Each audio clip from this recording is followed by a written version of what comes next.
This track contains sensitive content, including themes of sexual assault or harassment. Listener discretion is advised.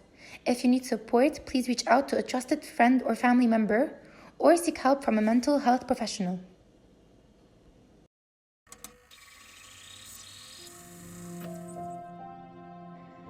It kept happening for the next weeks, and it was starting to get more and more aggressive.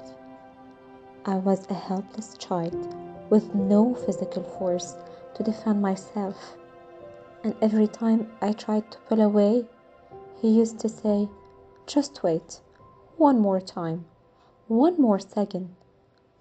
It was horrible. I started hating my body and myself, and my guilt feeling toward my grandma haunted me continuously and killed me a little more every day.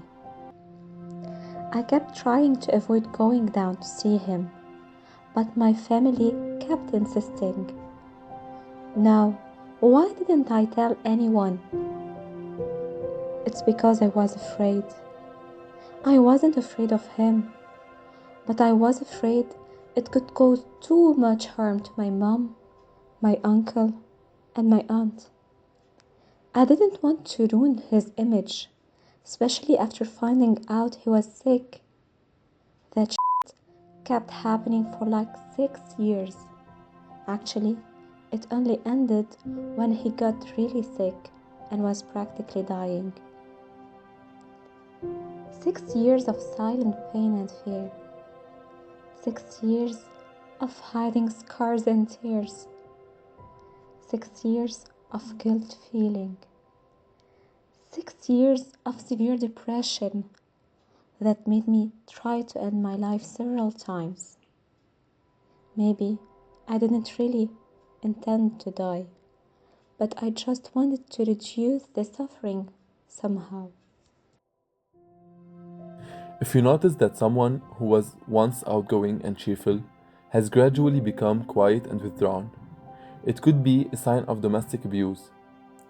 The same thing applies to people who are quiet and introverted.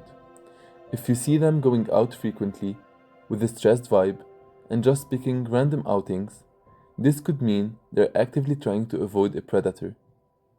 You may notice that the person is reserved and distant, drops out of activities they would usually enjoy, cancels appointments or meetings with you at the last minute, is often late to work or other appointments, exhibits excessive privacy concerning their personal life or the person with whom they're in a relationship, begins isolating themselves by cutting off contacts with friends and family members.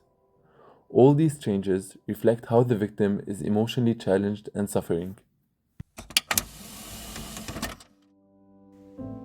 I was 12 years old when I was walking on the street towards my art class, and a man in his 30s walks up to me and asks me whose daughter I am. At first I answered thinking he knows my dad, but then he asked me if I would go home with him. And then I stopped answering.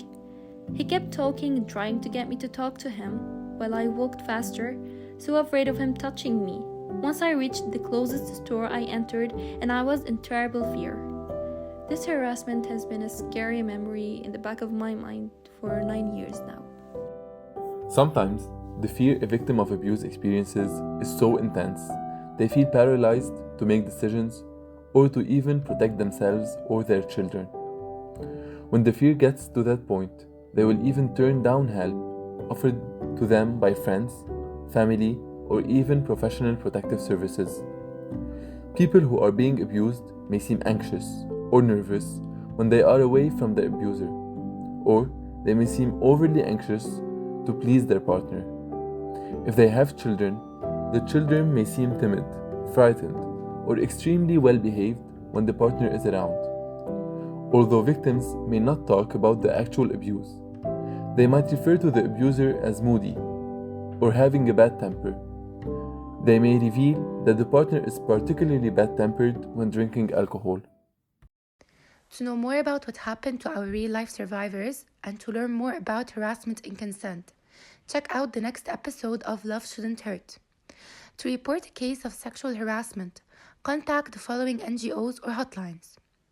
UNHCR for harassment, National Call Center 04 726 111, حماية for child sexual abuse, hotline 03 414 964, CAFA for domestic and other forms of violence, helpline 03 01 8019, أبعد hotline 81 788 178, Aldar free and safe temporary houses for women at risk 76 060 602, Men Center engaging in providing support for men to promote nonviolent behaviors 71 283 820, MARSA for sexual and reproductive health services, helpline 01 380 515, Directorate General of the Internal Security Forces for Domestic Violence,